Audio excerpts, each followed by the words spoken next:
Selama puluhan tahun, dunia diajari satu kebohongan yang sama, bahwa perdagangan global hanya soal efisiensi, bahwa kapal harus melewati satu jalur tertentu karena itu yang paling masuk akal, bahwa negara produsen cukup mengekspor, sementara urusan logistik biarlah dikuasai pihak lain. Namun hari ini, kebohongan itu mulai runtuh, tanpa perang, tanpa sanksi, tanpa pidato keras. Satu kapal dari Indonesia berlayar langsung ke Cina 6 hari, tanpa singgah, tanpa perantara. Dan sejak saat itu, satu pertanyaan menjadi tak terelakkan. Jika jalur lama mulai ditinggalkan, siapa yang sebenarnya sedang kehilangan kuasa? Dan lebih penting lagi, siapa yang diam-diam sedang naik kelas? Video ini bukan tentang pelabuhan, bukan tentang kapal. Ini tentang runtuhnya satu struktur kekuasaan lama dan mengapa Indonesia untuk pertama kalinya berada di sisi yang diuntungkan. Dunia sedang membicarakan perubahan jalur perdagangan global, tetapi dengan cara yang sangat selektif. Media internasional sibuk menyoroti pelabuhan yang mulai sepi, negara yang kehilangan pengaruh, dan simpul logistik yang tak lagi dominan. Namun semua pembahasan itu selalu diarahkan ke satu sudut yang aman. Siapa yang kalah? Siapa yang meredup? Siapa yang tergeser? Hampir tidak ada yang berani membicarakan sisi lain dari cerita ini. Siapa yang selama ini diuntungkan oleh struktur lama, dan siapa yang diam-diam mulai keluar dari jebakan itu? Pertanyaan ini sengaja dihindari, karena jawabannya menyentuh inti kekuasaan ekonomi global. Perdagangan dunia selama puluhan tahun bukan sekedar soal efisiensi, tetapi soal kontrol. Bukan sekedar soal jarak terpendek, tetapi soal siapa yang memegang gerbang.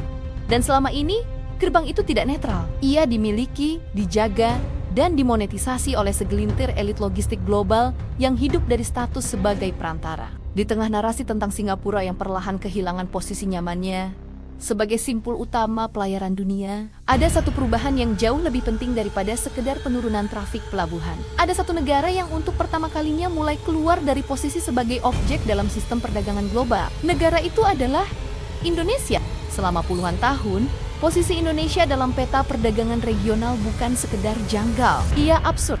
Negara kepulauan terbesar di dunia, kaya sumber daya alam, terletak tepat di jalur silang perdagangan global. Namun hampir seluruh arus ekspor strategisnya ke Asia Timur, terutama Cina, harus melewati satu titik yang sama, yaitu Singapura. Ini bukan kebetulan.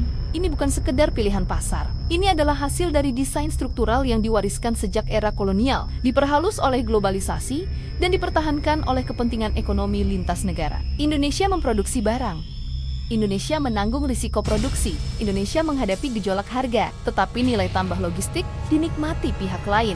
Saat itu Selat Malaka selama bertahun-tahun dipromosikan sebagai jalur alami perdagangan Asia. Narasi ini diulang tanpa henti hingga terdengar seperti hukum alam. Padahal Selat Malaka adalah jalur kekuasaan. Ia bukan sekedar lintasan kapal, tetapi mekanisme kontrol. Barang dari Sumatera, Kalimantan, Sulawesi, hingga Papua dipaksa masuk ke satu koridor. Sawit, batu bara, nikel, karet, kopi, hasil laut, semuanya diperlakukan seragam. Masuk jalur, menunggu giliran, membayar biaya. Kehilangan waktu, Indonesia ditempatkan sebagai produsen pasif bukan karena tidak mampu, tetapi karena struktur global mengunci perannya. Selama ini kita diajarkan bahwa ini adalah efisiensi, bahwa singgah di satu simpul besar membuat perdagangan lebih murah dan lebih cepat. Namun fakta di lapangan menunjukkan sebaliknya. Setiap singgah adalah biaya, setiap perantara adalah margin yang hilang, dan setiap hari menunggu adalah keuntungan yang terkikis. Struktur ini diterima begitu lama hingga tampak wajar. Bahkan dibela oleh banyak elit domestik yang nyaman menjadi bagian dari rantai lama. Seolah Indonesia memang ditakdirkan untuk selalu berada di awal rantai, bukan di pusat kendali. Seolah tidak ada alternatif. Seolah dunia perdagangan tidak bisa berjalan tanpa satu pintu. Lalu sebuah peristiwa terjadi tanpa seremoni, tanpa headline besar. Sebuah kapal kargo dari Indonesia berlayar langsung menuju pelabuhan Yangpu di Hainan, Cina, waktu tempuhnya 6 hari. Tidak singgah ke Singapura, tidak bongkar muat ulang, tidak menghadapi kepabeanan berlapis, tidak terjebak antrian 6 hari. Selesai, ini hanya satu pelayaran. Bagi geopolitik perdagangan, ini adalah pembangkangan struktural. Dengan satu perjalanan itu, sebuah mitos runtuh bahwa perdagangan Asia harus melewati satu pintu, bahwa Indonesia tidak punya pilihan, bahwa perantara adalah keniscayaan. Inilah momen ketika keharusan berubah menjadi pilihan. Dan dalam geopolitik, perubahan itu sangat mematikan bagi struktur lama. Kekuasaan tidak runtuh ketika diserang secara frontal. Ia runtuh ketika tidak lagi dibutuhkan. Jalur langsung Indonesia-Hainan bukan sekedar soal kecepatan. Ia adalah penghapusan satu lapisan kekuasaan. Ketika barang tidak lagi harus singgah, maka biaya sandar menghilang, biaya transit lenyap, biaya tidak produktif terpotong, dan yang paling berbahaya bagi elit lama, margin mereka menyusut. Inilah jenis perubahan yang tidak bisa dilawan dengan retorika, tidak bisa ditekan dengan sanksi, tidak bisa dibungkus dengan jargon geopolitik, karena ia digerakkan oleh logika paling dasar dalam ekonomi, efisiensi. Selama ini, mahalnya logistik Indonesia sering dijadikan kambing hitam untuk kegagalan daya saing nasional. Namun jarang ada yang berani mengatakan bahwa mahalnya logistik bukan sekedar masalah infrastruktur, tetapi masalah desain. Rantai yang terlalu panjang bukan kesalahan teknis. Ia adalah hasil dari sistem yang menguntungkan pihak tertentu. Dengan jalur langsung, margin eksportir Indonesia meningkat tanpa perlu menaikkan harga. Produk Indonesia menjadi lebih kompetitif, bukan karena proteksi negara, tetapi karena sistemnya lebih masuk akal. Ini adalah ancaman nyata bagi struktur lama. Karena ketika pasar menemukan jalur yang lebih murah dan lebih cepat, tidak ada narasi yang bisa menghentikannya.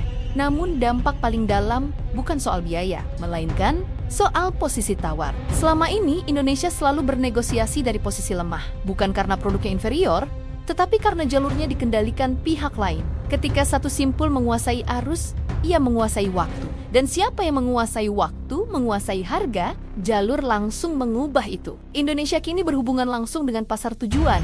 Kontrak dinegosiasikan ulang, mekanisme harga berubah, risiko dibagi ulang. Indonesia tidak lagi sekedar penyuplai bahan mentah yang pasrah menerima syarat. Ia mulai memahami ritme perdagangan global dan mulai menegosiasikannya. Disinilah dimensi geopolitik sebenarnya muncul. Ini bukan sekedar soal ekspor, ini soal kedaulatan ekonomi. Soal kemampuan negara untuk menentukan jalurnya sendiri tanpa harus meminta izin kepada perantara. Lebih jauh lagi, kebijakan Hainan membuka celah yang selama ini tertutup rapat, hilirisasi. Selama bertahun-tahun, Indonesia dituduh malas mengolah. Dituding terjebak ekspor mentah, namun tuduhan itu seringkali datang dari pihak yang diuntungkan oleh struktur lama. Karena selama jalur panjang dan mahal, mengolah di dalam negeri memang tidak ekonomis. Kini, dengan skema tertentu, bahan baku Indonesia bisa diproses lebih lanjut dan masuk ke pasar Cina dengan hambatan yang lebih rendah. Ini mengubah perhitungan industri, dari sawit mentah ke produk turunan bernilai tinggi, dari nikel mentah ke komponen strategis. Dari hasil laut mentah ke produk olahan, Indonesia tidak lagi sekedar sumber bahan, tetapi calon mitra industri. Perubahan ini juga mengguncang peta domestik. Pelabuhan-pelabuhan di Indonesia Timur yang selama ini dipinggirkan mulai mendapatkan relevansi. Baru, Makassar Bitung, kawasan yang dulu dianggap terlalu jauh, kini justru berada di jalur strategis. Ini membalik logika lama yang selalu memusatkan nilai di barat. Indonesia tidak lagi hanya titik awal. Ia berpotensi menjadi simpul baru. Dan inilah yang paling ditakuti oleh struktur lama. Karena ketika simpul baru muncul, monopoli lama runtuh, di tingkat kawasan, posisi Indonesia di ASEAN ikut bergeser. Selama ini, Indonesia sering memainkan peran penyeimbang, bukan pengarah. Dengan jalur perdagangan yang semakin langsung dan terintegrasi, Indonesia memiliki peluang untuk menentukan ritme, bukan sekedar mengikuti. Semua ini terjadi tanpa perang, tanpa embargo, tanpa pidato keras. Inilah bentuk kekuasaan modern. Kekuasaan yang bergerak lewat sistem. Dan justru karena itu, ia sangat sulit dilawan. Dampaknya bagi masyarakat luas mungkin tidak langsung terasa. Tetapi ia nyata, biaya logistik yang turun menekan harga, ekspor yang meningkat membuka lapangan kerja. Jalur yang lebih pendek memberi peluang bagi pelaku usaha kecil untuk masuk pasar global tanpa harus tunduk pada jaringan lama yang eksklusif. Namun peluang ini tidak otomatis menjadi kemenangan. Infrastruktur harus siap, birokrasi harus dipangkas, hukum harus ditegakkan. Tanpa itu, Indonesia hanya akan menjadi jalur lewat, bukan pemain. Sementara itu, Singapura menghadapi kenyataan baru. Ini bukan kejatuhan, ini transisi. Era ketika satu perantara bisa menguasai banyak arus mulai berakhir, dunia tidak lagi membutuhkan satu pintu. Dan ketika keharusan menghilang, kekuasaan ikut menyusut. Perdagangan dunia terus bergerak. Jalur berubah, struktur runtuh. Yang bertahan bukan yang paling kuat, tetapi yang paling adaptif. Dan untuk pertama kalinya dalam waktu yang lama, Indonesia tidak berdiri di pinggir. Indonesia berada di tengah perubahan itu. Bukan sebagai korban, bukan sebagai penonton, tetapi sebagai pihak yang diuntungkan oleh runtuhnya struktur lama. Peta perdagangan dunia sedang ditulis ulang.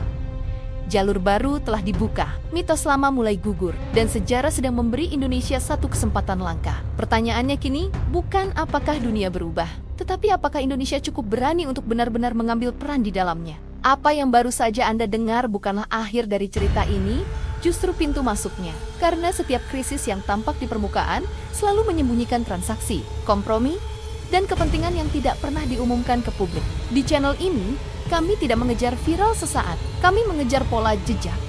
Dan siapa yang diuntungkan ketika dunia diarahkan ke satu narasi tertentu? Jika Anda ingin memahami mengapa dunia bergerak seperti ini hari ini, dan kemana arahnya besok, maka simpan channel ini. Kembali lagi, karena pembahasan berikutnya akan lebih dalam, lebih tajam, dan jauh lebih tidak nyaman bagi mereka yang berkuasa. Terima kasih sudah berkunjung ke Geoekonomi Politik. Di sini, kita tidak diajak percaya, namun kita diajak untuk berpikir. Sampai jumpa di video berikutnya.